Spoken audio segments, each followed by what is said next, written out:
சங்கீதம் 17 தாவீதின் விண்ணப்பம்.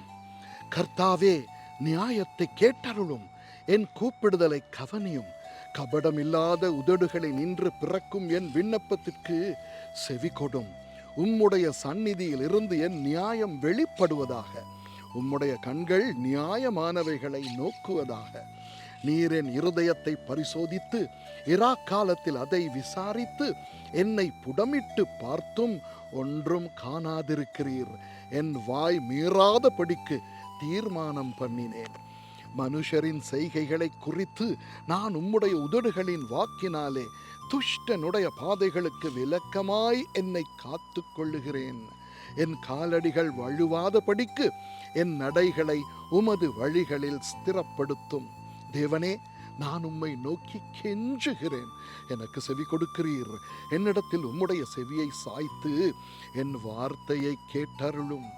உம்மை நம்புகிறவர்களை அவர்களுக்கு விரோதமாய் எழும்புகிறவர்களினின்று உமது வலக்கரத்தினால் தப்புவித்து ரட்சிக்கிறவரே, உம்முடைய அதிசயமான கிருபையை விளங்க பண்ணும். கண்மணியை போல என்னை காத்தருளும். என்னை ஒடுக்குகிற துன்மார்க்கருக்கும் என்னை சூழ்ந்து கொள்ளுகிற என் பிரான பகைஞருக்கும் மறைவாக உம்முடைய செட்டைகளின் நிழலிலே என்னை காப்பாற்றும். அவர்கள் நினைந்துண்ணி இருக்கிறார்கள், தங்கள் வாயினால் வீம்பு பேசுகிறார்கள்.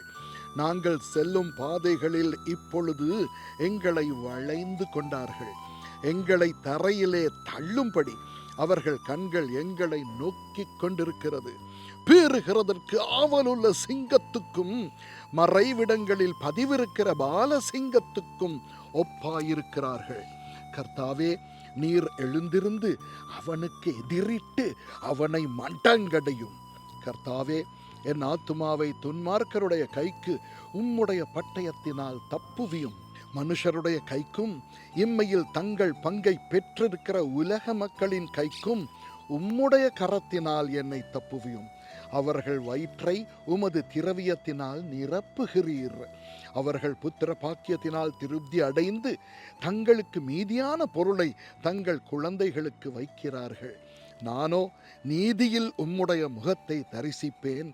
நான் விழிக்கும் போது உமது சாயலால் திருப்தி ஆவேன். ஆமேன்.